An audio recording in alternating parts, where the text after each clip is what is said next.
All right, we are back, ladies and gentlemen, after a brief absence. Sorry about that. I am, of course, Logan Graffia. He is the fantastic Calvin Rons. And we are going to get right into some college football because why? This is the show that is the hit, all things sports related, all things Louisiana sports, everything in between, all across the boot, everything that you love. So, LSU is the hot topic at the water cooler for some people, Calvin, and gotta talk about it. LSU is coming off of a very tough win against the Arkansas Razorbacks, winning the boot. And then in the previous week, they came off of an impressive win in overtime, probably one of the best plays in LSU football history against Alabama on that 2 point conversion. So, Calvin, the LSU Tigers, got to get your opinion. How impressed are you with this LSU Tigers team, first of all? Um, I'm very impressed. I wouldn't really say very impressed. I'm just impressed. I'm pleasantly surprised more than anything than being uh, impressed.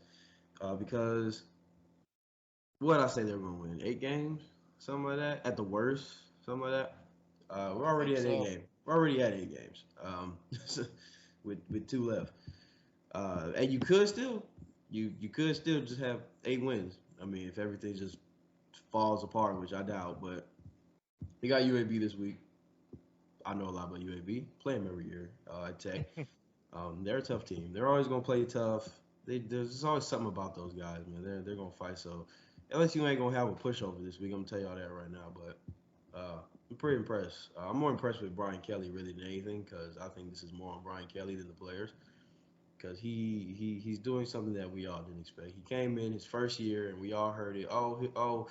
How's he gonna leave Notre Dame? Oh, he's never had to play in the SEC consistently. Oh, he hasn't had the best luck and the best record against Nick Saban and all these tough teams in the SEC. And he comes here his first year SEC. He's like, all right, I'm gonna show you, and then he beats them all. That's that's that's cold. That's cold. They just need a little bit of luck if they want to get into the playoffs because they're just about that fourth spot. If TCU wins, obviously out of Ohio State and Michigan, somebody has to lose. That's just the unfortunate part.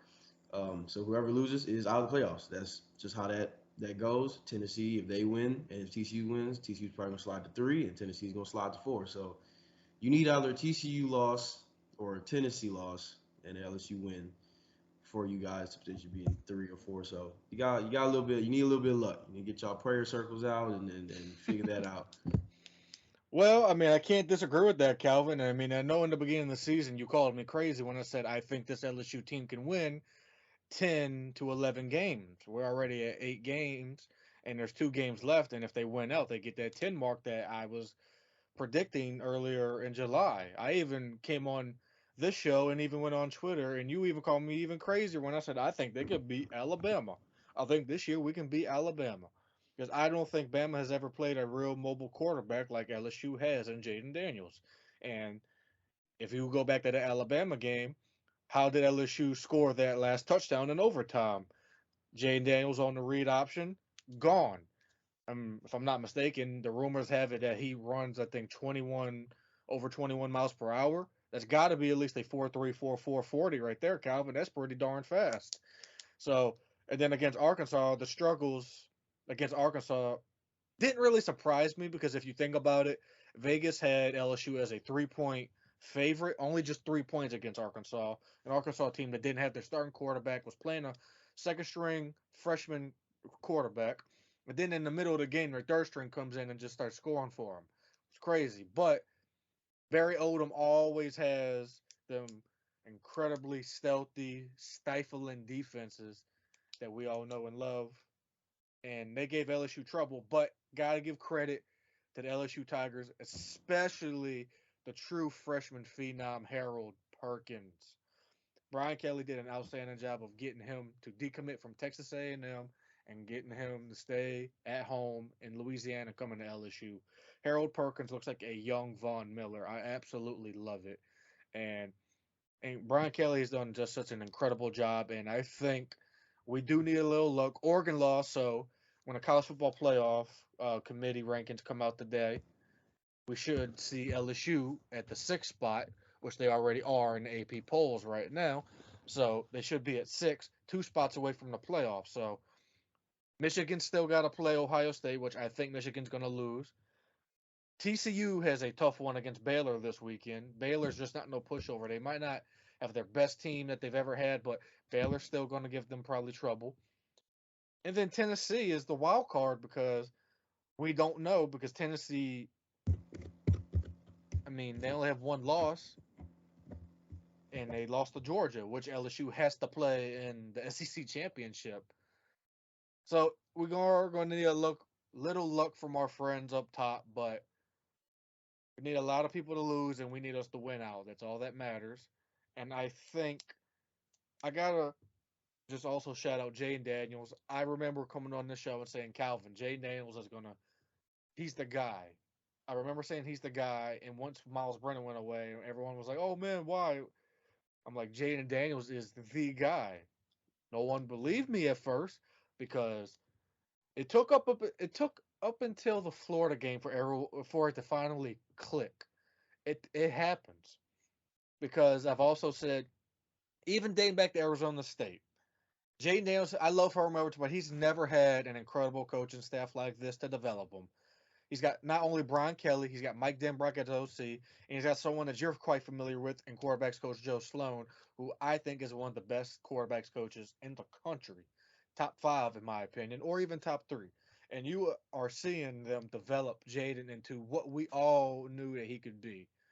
And I think I am excited going forward. I am nervous going forward because I mean everyone now LSU's not the hunter, they're being the hunted because they are being hunted now because now they're on everybody's radar. No, they was not on anybody's radar before. So it's gonna be interesting going forward. And I don't want to get too much ahead, but Calvin, SEC West champs. LSU won the SEC West. What is your take on the SEC championship matchup against Georgia?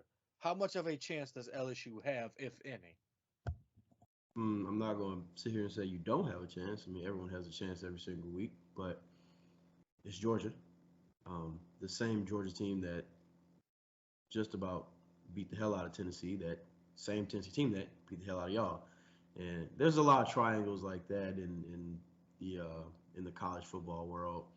Um, we all play off of those jokes and stuff, but I mean, it's Georgia. Georgia hasn't slowed down. They look just so incredibly dominating, um, and no one has really challenged them yet. So it's going to be the toughest task. I thought Alabama would probably be your toughest task, just because of the way the game between LSU and Alabama always works. Even if both the teams are bad, or even if both teams are good, it's always a super tough, close game. Um, but this one might be might be the one. This is the one that matters the most. I mean, if you lose 8-3, or 9-3, 10-3, whatever it is, it's not a good look. I mean, you're not going to the playoffs with 3 losses. That's just the truth of the matter. So this is it. This is important. You always got a chance, but I'm gonna probably give y'all about a 25, 30% chance. That's probably about as confident I am in that. That's fine with me. I am looking forward to that game, but as I said, don't want to look too far ahead. We still got to play UAB this weekend, and then next weekend we have to play that horrible Texas A&M team. But as I said, we're being hunted now, so it will be very interesting going forward. All right, Calvin, we're going to switch to a different sport for right now, and then get into football again later in the show. Let's talk about another happy topic: the New Orleans Pelicans. Now, I know it's been kind of an up and down for some. Now, I still am excited for the Pelicans this year. Now, they might not make my 57 game win mark, but as everyone knows, I do have hot takes, and that might be a hot one right now. I don't. They still might get at least 50 wins, but we don't know that. As it stands right now, I think the Pelicans are what 1 game over 500 at what 7-6, Calvin. Mm-hmm. And the last time the Pelicans finished a season at 500, say 41-40, say they finished 41-41. It's not bad, but it's not good. The last time that happened, Tim Floyd was the head coach, and that's been a long time. So we play a Memphis Grizzlies team tonight that has just been on the uprise for the past 2 years. Calvin Ja Morant is an outstanding basketball player, but the stat muse pointed out Brandon Ingram in his career is undefeated against Ja Morant, and Zion Williamson against games against Ja Morant in NBA is undefeated also. But also Zion is dealing with, I think they call it a ankle sprain. Nothing too drastic. He stepped on one of the Rockets players' foot and that game against the Rockets, and he still played the remaining of the game and scored 7 points on that.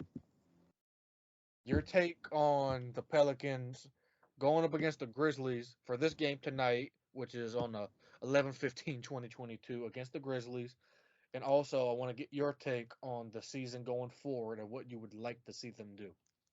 Um, I'm hearing that John Morant may not play tonight. That's a strong may, but like I don't really think it matters if he does or does not play. They're still a good team. They're 95. Um, well, my roommate just informed me that he is playing. So John Morant's playing tonight. Desmond Bain is doubtful. Jaren Jackson Jr. questionable. All right, so there you go. Desmond Bain's questionable and Jaron Jackson Jr. is questionable.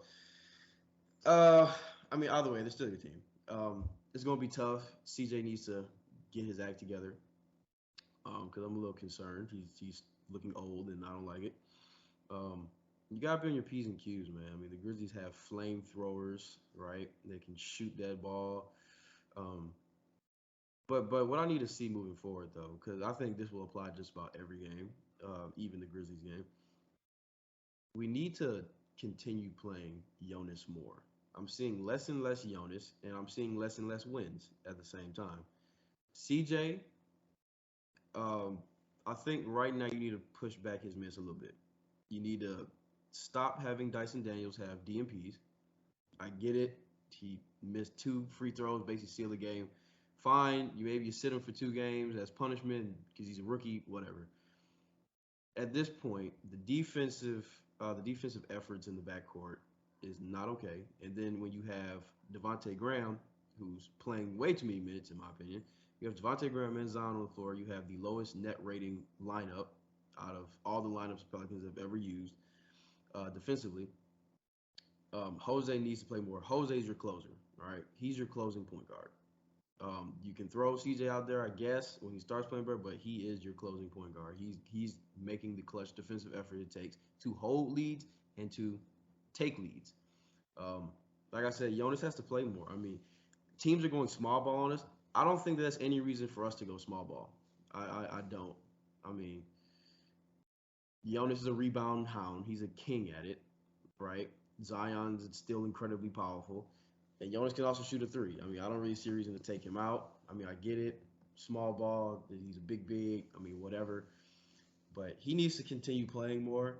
I'm seeing too much just interior collapses on the defensive side of the ball. I know Jonas isn't the best paint defender, but I mean he's something.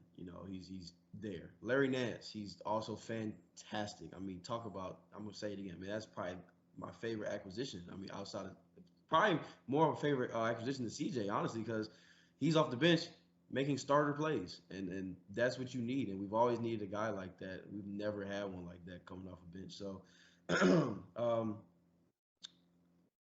Brandon Ingram and Zion, you got to figure out more ways to get Zion the ball. Zion's having like 9 shot attempts and halves, and it's that's not okay. You need to get Zion the ball. You got to figure that out. Stop the CJ ISO. Um, yeah, I think. Oh, Najee Marshall, you got to play him less. Najee Marshall. So to sum it up, Devontae Graham and Najee, they need to play less. You need to start playing your point guard who you drafted more. Also, Mr. Lewis is coming back soon. So now you got to figure out how you want to incorporate him. And I think when he comes back, you can probably just sit Devontae Graham for the rest of the season. Him and Jackson Hayes need to be in every single trade if we're going to trade.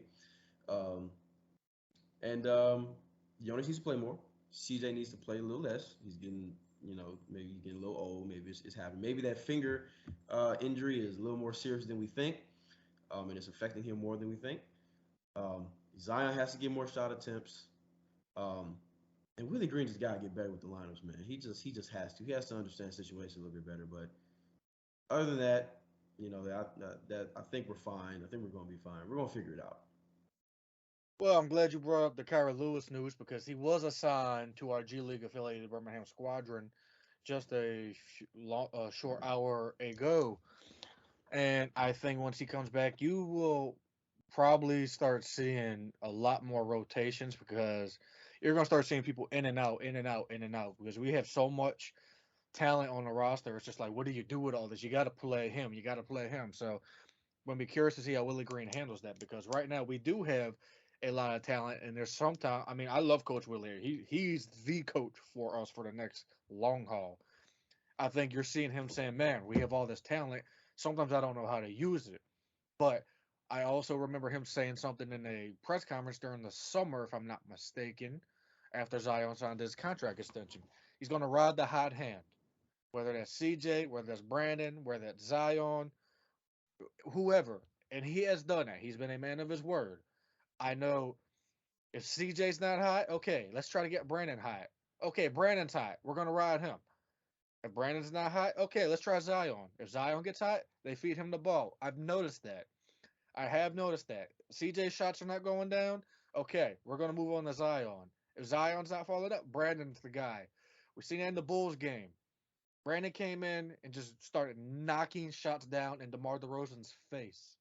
The mid-range killer of Brandon Ingram was killing them. So he's been a man of his word. Now, I agree the rotations do have to kind of get better.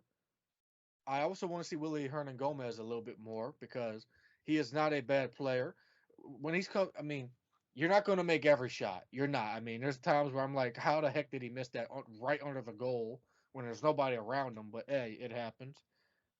I loved Larry Nance. I think that's why we traded for him because we knew we was going to play some small ball teams. He's our small ball center, and Larry Nance, as AD said, has those trampolines back because now Larry Nance looks like he's fully healthy for the first time in a long time. And now he's got that bounce and he's dunking on people like his dad used to do way back in the day, back in the 80s. And that's something great to see. I am looking forward to this Pelicans team going forward. I know it's been bumpy. I know we're only one game over 500, but I think eventually you're going to start seeing this Pelicans team just flock. We're going to flock up and we're going to make the playoffs. Now, I still see us as a 4 seed because a lot of teams in the West have been having close games. So I still think that is very possible. But we do have to move on to our next and final topic.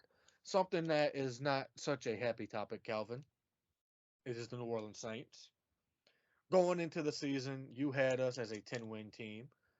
And going into the season, I said the roof is 9-8, and I said the floor is 6-11. Right now, they're not getting 10 wins, and I don't even think they're going to reach the floor of my prediction. This looks like a team that Dennis Allen is coaching back in Oakland again, where he just went 4-12, 4-12, and then got fired after he started 0-6 in his third year. Chris, I can't pronounce his last name. I'm not even going to try to. Chris from Boot Crew Media, who has a great Saints podcast, he came out with his records, and John Sigler of the Saints Wire did too. They both did. They came out with Dennis Allen's records as a head coach, and they all agreed this is just who he is. 4-12, 4-12, 0-6. Then he got fired. In each of his starts as a head coach, he started out 3-6, 3-6. His first 2 years before he got fired. Then they finished 4-12. What did we start right now, Calvin? We're 3-7. We started 3-6. Now we're 3-7. I'm looking at the schedule. The only team I can remotely see us beating, or even try to beat, is maybe the Carolina Panthers because they are just as bad as we are. I don't think we can beat the Falcons in the next matchup. And I know there's rumors of Jameis Winston coming back to start. That's not going to make a damn difference. I don't care what anybody tells me. That's not going to make a damn difference. So if you want my opinion, just ride Andy Dalton until the rest of the season and just get out of this season and get on to the 2023 and get it out the way because this season is a wash. It is. I don't know you're going to come in and put your positive spin on it. and I'm gonna wait for you to do that. But this season's a wash. Let's just say this season's in a dirty clothes hamper, and it's at the bottom, and it stinks. It stinks. It's going into the wash machine, and it's going to stay in there, soak in a big pack of Tide Pods until 2023. That's how bad this season stinks. And I think part of the problem is I know injuries are a factor, but let me tell you this: no team in the NFL is going to make injuries an excuse. Oh, we lost because of injuries. There's teams out there that are just as beat up as us, and they still win games. They do, and you can probably agree with me on that. No team is going to make excuses because of injuries. None. So I don't want to hear the excuse. Oh, Logan, we have a lot of injuries. That's probably why we're losing. No, maybe that's part of the reason, but no. I'm getting tired of hearing all the excuses. Oh, Logan, we're not winning because Jameis ain't in. No, he would not make a damn difference. And I was watching Fox 8 Sports last night with Juan Kincaid, and Deuce was the guest. Deuce basically said the same thing. It's not going to make a damn difference who the quarterback is. It's not. This team is not talented enough to win games this year, and it looks like a carbon copy of the old Oakland Raiders teams that Dennis Allen coached all those years ago. It does. And I was afraid of that when they hired him. From the start, I said he is not the right coach. I went on this show, I went on Twitter, said Dennis Allen is not the guy. I don't care what anybody says. All I heard was continuity, continuity, continuity, continuity. And you and I was on the phone the other night. I said, Calvin, continuity has only worked once to perfection in NFL history. Once. Once. Just one. One out of how many? Over 100 years of NFL football, Calvin. Once. And that was the 49ers. They after the '98 season, Bill Walsh stepped down. George Seifert got promoted from DC to head coach. They kept everything in place. I get that they had Joe Montana and arguably the greatest player of all time, Jerry Rice, but they kept everything in place, staff everything, and they arguably have the greatest football team ever in the 89 49ers. So that's the only time it's worked. Only time. So I don't want to hear about continuity ever again. So I want to say this. The quarterback room sucks. Offensive line's duct tape right now again. The defense, what looked to be great on paper, that we all talk about looks great on paper, doesn't matter until it hits the damn grass. Looks horrible. They look like they're missing tackles. They look like a park ball team that's learning how to tackle because they can't tackle. They can't cover. They're getting beat by rookie receivers. I mean, I'm not no knock on no rookie receivers like George Pickens or even Drake London earlier in the season. No knock on them, but this defense was supposed to be top 5 in the league. Same goes for the offense. Dennis Allen needs to go. We need to draft a quarterback. The season's a wash, and it don't matter who the hell is back there quarterback. This team is probably not winning another game, if not only one more. And I think they finished 4-13. And that's my little rant because I'm just angry how I got dragged through the mud because of my predictions and it wound up being right. I almost wanted to be wrong about it, but I've been correct about this from the start. So Calvin, I'm just going to let you have the floor. Your take on the Saints as a whole this season, Dennis Allen, and also drafting a quarterback in the second round. And if they are, who do you want to see them draft if they are available? The floor is yours. So there's a couple of things that you said there, right? You said it won't make a damn who's the quarterback because this team's just not talented to win. And for that very reason is exactly the reason why I've been telling people we don't need to draft a quarterback in the second round. I know it's a hot take. I know it's probably a bad take by people, but it's exactly what you said because it won't make a damn. The team is not good. I'm not trying to be like the Browns. That was the Browns' problem for so many years. Their team was terrible, but they kept fooling themselves and thinking, we just need a quarterback. We just need a quarterback. Kept drafting quarterbacks. The team was not good, and they were consistently in top 5 draft picks every single year. You need to have a team around your quarterback because gone are the days of the Drew Breeses, the Tom Brady's, the Aaron Rodgers, the Ben Roethlisbergers, Phillip Rivers, they're gone. With those guys, you can have a slightly less talented team with an elite quarterback. You could. But honestly, this is probably the weirdest year of quarterback play I've ever seen since I've been alive. Justin Herbert, who's supposed to be top five, is not top five. Geno Smith is top five. I mean, who could think that, right? Josh Allen throwing interceptions in clutch situations. I mean, that's not top five, even though he's supposed to be. I don't see Drew Brees and Tom Brady and Aaron Rodgers and those type of guys in their prime doing that. No. So for that reason, and honestly, if the team's going to be bad, I don't want it to be bad with a rookie quarterback, and then he's going to get an unfair shake of things because we're going to have a terrible team, and then he's going to look terrible, and then we're going to be right back in this same rut. Oh, we need a quarterback. We need a quarterback. No. Um, I think we need to go in a different route. It's a second round pick. I'd be much more comfortable drafting a quarterback in the first round. Now, if we trade up into the first round, draft a quarterback, whatever. But I'd be much more comfortable going into the year after that draft. You know, Caleb Williams. He's there, and if we're going to be bad, we're going to be bad. And hey, tank for Caleb Williams. I'm fine with that. Um, I'm not even angry at this team. Just more so disappointed, but I'm also happy because I get to see something new. This means I get to see something new. That I'm freed from the shackles of the that's it, Tom Brady. I'm free from the shackles of the Sean Payton and Drew Brees era, where for 15 years of my life I'm expecting perfection, excellence. I know what I'm going to get, and now that they're gone, we're just in this constant limbo. And I don't like being in constant limbo, and I don't like being fooled anymore. I keep fooling myself. Everybody's fooling themselves. Oh, well, it's basically the same team that Sean Payton's built, so continuity, right? It's just about the same players. You lose a couple pieces, but you also add a lot of what's supposed to be good talent. Marcus May was supposed to be head for head with Marcus Williams. That has not been the case. The CJ Gardner Johnson trade was the stupidest trade ever. CJ leads the league in interceptions. I mean, isn't life just a cruel joke sometimes? He had like 5 total interceptions his entire career here, and he comes out first year he's out here, 6 interceptions, leading the league. And it's a cruel joke, but it happens to the Saints all the time. Lante Taylor, I mean, he's great. He's had a terrible game. It happens. Um, let's see. Tyrann Mathieu was supposed to be an elite safety, and he's not. He looks old and looks like he fooled everybody. And it's like he's here and he said, "Hey, I came here because really I want to retire.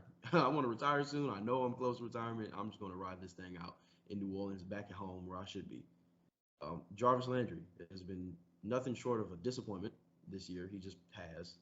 Um, and maybe this is it for him too. I mean, I don't see him getting that paycheck that he wanted, and the reason why he came here is to potentially bridge himself into getting a better paycheck, which I don't see it happening now.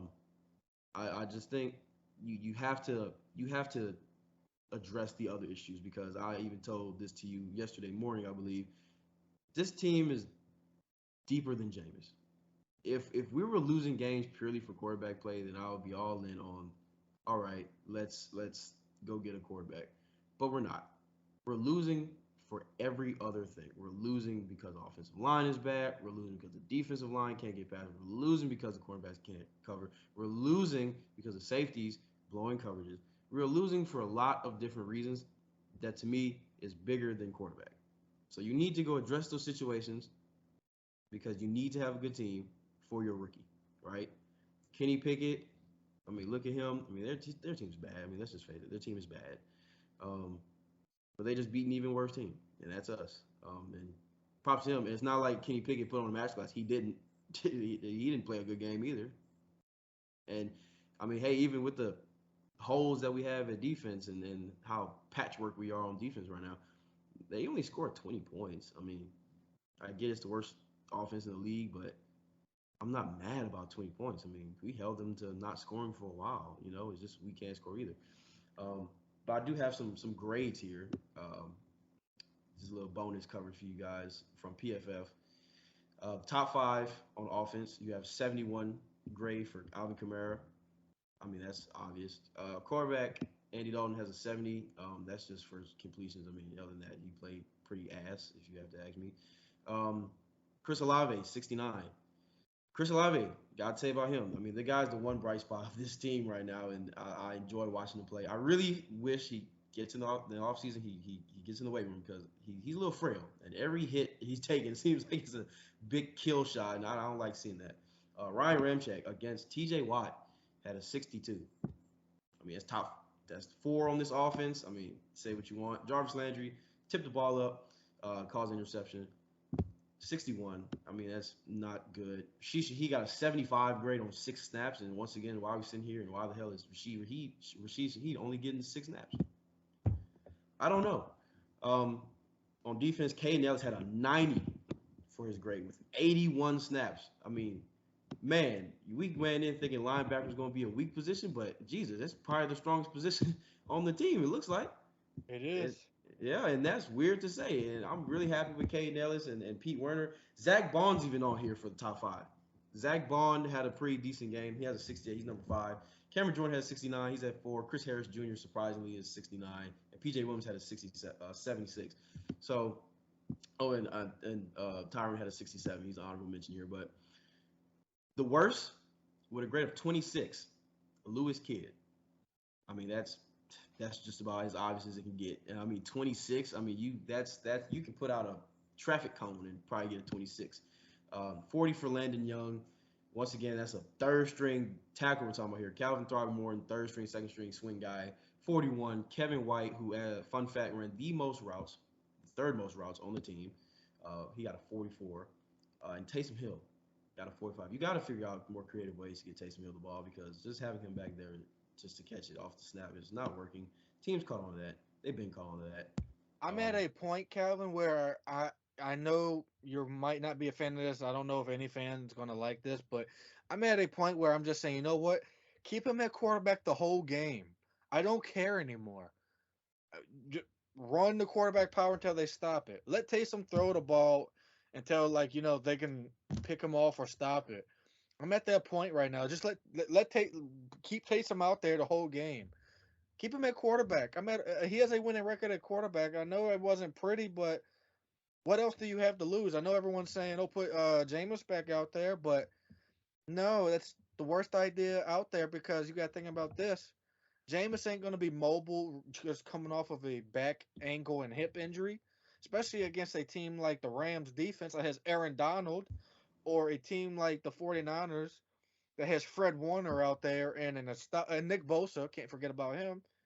And then you got Tampa, who's got the defense that knows Jameis better than anybody. Who the Tampa wants Jameis to play against them. So if they hear that he's playing, they're probably going to laugh their tails off, Calvin. So I think it's not a great idea because it's like how mobile is he going to be? He already came out and said in that interview that everyone kind of flooded my mentions with and said, "Oh, ha ha ha, I told you so."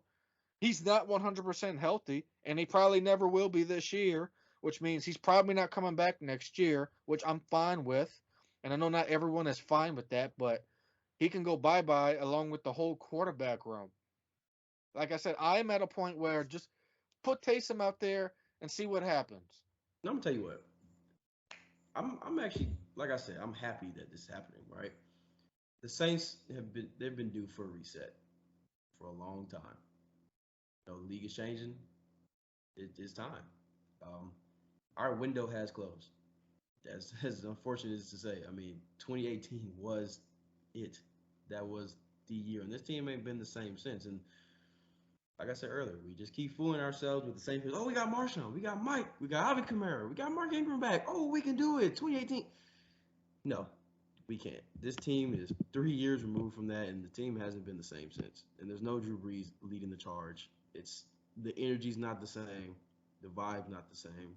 That's what I've been Yeah, telling people. What happened in those previous years, especially what happened in 2021, does not mean anything.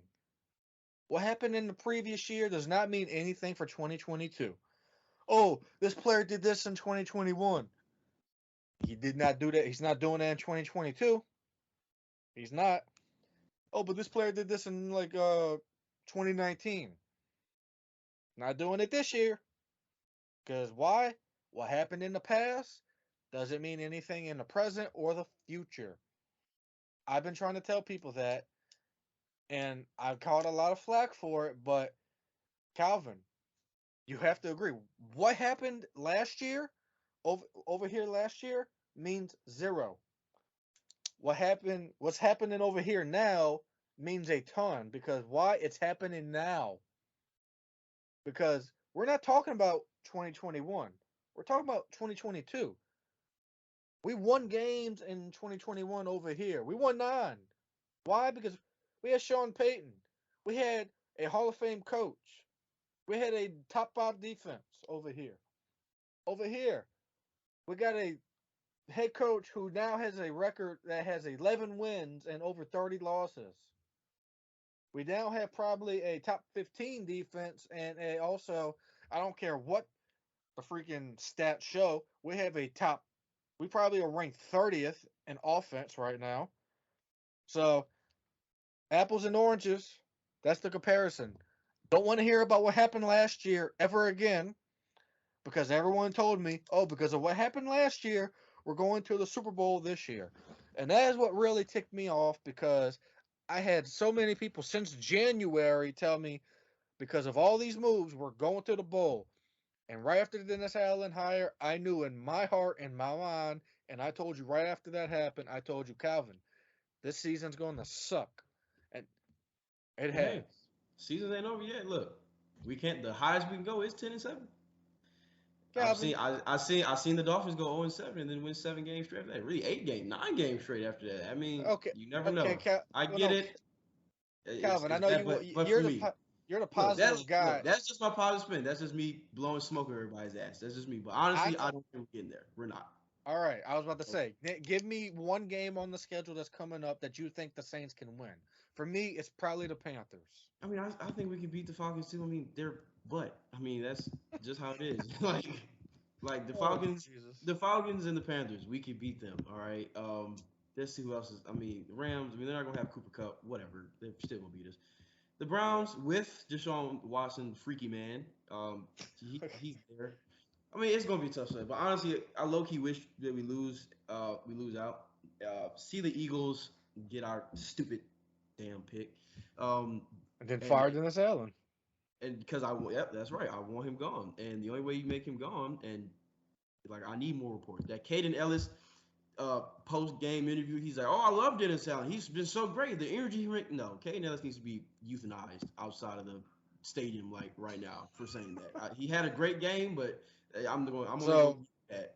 Like it's he needs to go. I That's mean, what I'm gonna say. He needs to go. my Saints source told me a few weeks ago when the Saints started on their little losing streak. I asked them what has to happen for Dennis Allen to be one and done like Stan Van Gundy. Said, well, he has to lose out. He said either win one more game or just lose out. Right now, it looks like they're only going to probably win one more game, Calvin, and probably lose out. And the one coach that they should have hired, he's still in Kansas City. He, from what I was told, this is the one job that he wants. One job that he wants is this one. His name is Eric Bieniemy, folks. Offensive coordinator for the Chiefs. New Orleans native. All I'm saying. And Hey, I know you don't agree with me on this, but I think we should still draft a quarterback in the second round because we're going to have a high second round pick. There's only going to be 31 picks in the first round this year due to, I want to say the Dolphins forfeiting their pick because of the Tua situation. So we're going to have a high second round pick. I think it's going to be either the third or fourth pick in the second round as it stands. And everything that I'm hearing from Mel Kiper and Todd McShay and all these draft experts have my favorite quarterback drop into the second round because of his age and because of all the other quarterbacks that's going in the first, and that is Hendon Hooker. If he is available in the second round, or if we trade up into the first to go get him, that will be perfect to pair it with a new head coach like Eric Bieniemy. But don't want to play what ups right now. Just going to we're pray. trading up for a defensive end. All right, that's what we're doing. We're gonna trade up. We're gonna Don't trade every pick in the draft for a defensive end. No, All right, do that's what we're not doing. say That's that. what we're Sean is not here anymore, so that won't happen. So just going to leave it at that and say, Eric Bieniemy, Hendon Hooker, please, Jesus Christ, my Savior, have that happen for my team. We don't deserve this anymore. I'm praying to whoever I gotta pray to not have Eric Bieniemy on my team. I'm just playing. I like him as OC. As head coach, I'd rather him as head coach. Oh well. Apples So and oranges. well, agree to disagree. So we are at the end of the show, Calvin. We have to wrap this up. So before we wrap this up, I want to see you have any comments or concerns before we head out. Hashtag fire Dennis Allen. Go ahead and sign the petition. I already signed it. I'll sign it about 15 more times by the end of the day. But yeah, Dennis Allen got to go. Um, we need to make some trades. Not of our stars. All right, I'm tired of you Michael Thomas trade people. Stop it. No, I don't. We can't trade him anyway. Can't trade him anyway. We can't trade AK. We can't trade Marshawn. Like we're not. It's Can't. not happening. I agree. We can't trade none of our stars. And People we don't get shouldn't. how We people all don't know want how to to be here. cap work. People don't know how to cap works. I mean, hell, we're just casual people. But anyway, to wrap it up, fire Dennis Allen, hire Eric Bieniemy as the head coach, and try to do whatever you can to draft Hendon Hooker. And I'm going to leave it at this and then end it, and then we'll discuss it on the next show. Underrated pick for a quarterback that could be perfect in an Eric Bieniemy offense, Cameron Ward. So I'm going to leave it at that. And this has been a fantastic episode to hit you guys. Thanks for stopping by.